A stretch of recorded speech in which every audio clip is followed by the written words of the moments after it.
Housing didn't create a wealth gap overnight. It created it slowly over decades by rewarding the people who already owned homes and making it harder for new people to get into the market. And once you understand how housing actually works, this outcome isn't surprising at all. So let's go over how the housing market really works. For people who rent, housing is mostly just a monthly expense.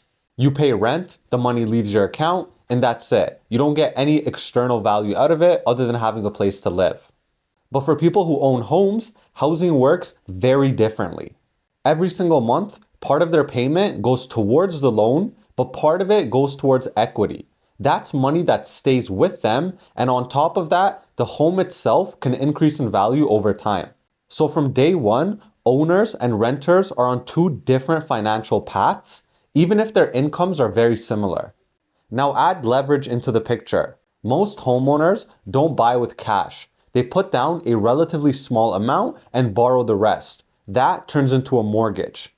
That means someone might put down 10% and still control 100% of the home. So if a home rises in value, the owner benefits from the full increase, not just the portion they paid up front. For example, if someone buys a $600,000 home with $60K down and that home rises just 3% in a year, the value of the home increases by $18,000. That's a 30% return on the cash they put down. That kind of growth, it doesn't just come from working harder, it comes from owning an asset with leverage.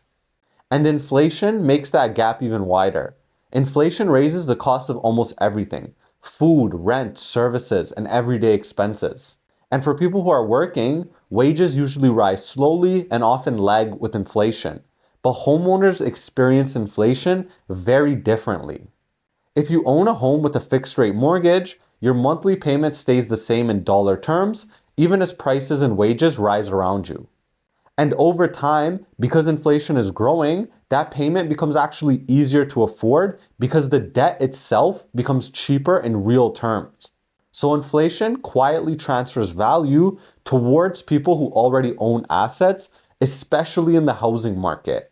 And at the same time, housing prices rose faster than incomes in many periods of history, especially after the COVID pandemic. That period after the pandemic really matters because it became incredibly hard for people trying to enter the home ownership space. Down payments became much larger, monthly payments became harder to qualify for, and the amount of time it takes to save increased. So people who already owned homes saw their wealth grow massively, but people trying to buy for the first time saw that entry point move a lot farther away. That's where the generational aspect starts to show up. Older buyers often bought much earlier when prices were lower relative to income.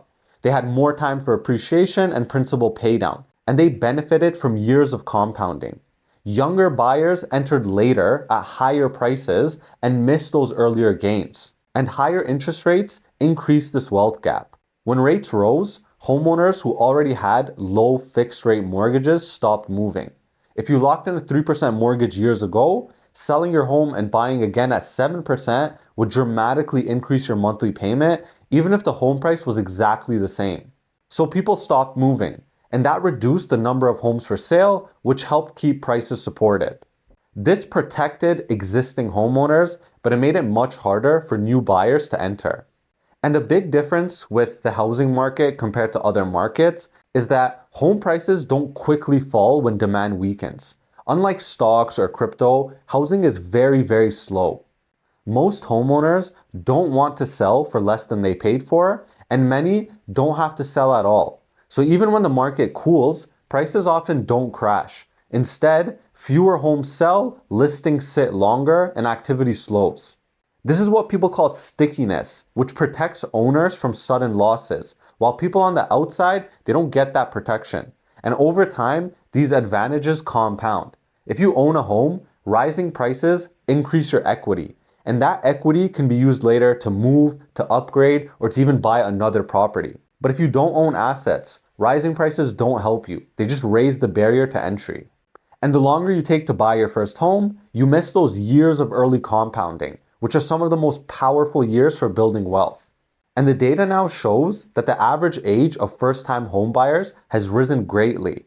and why first-time buyers now make up a much smaller share of the market than they used to. This is also where the wealth gap becomes intergenerational. Families who own homes and build equity can help their kids with down payments, with closing costs, even by co-signing, or oftentimes they'll even give the home they lived in to their kids after they pass away. But families without home ownership can't do this. So ownership, or lack of it, it gets passed forward onto generations.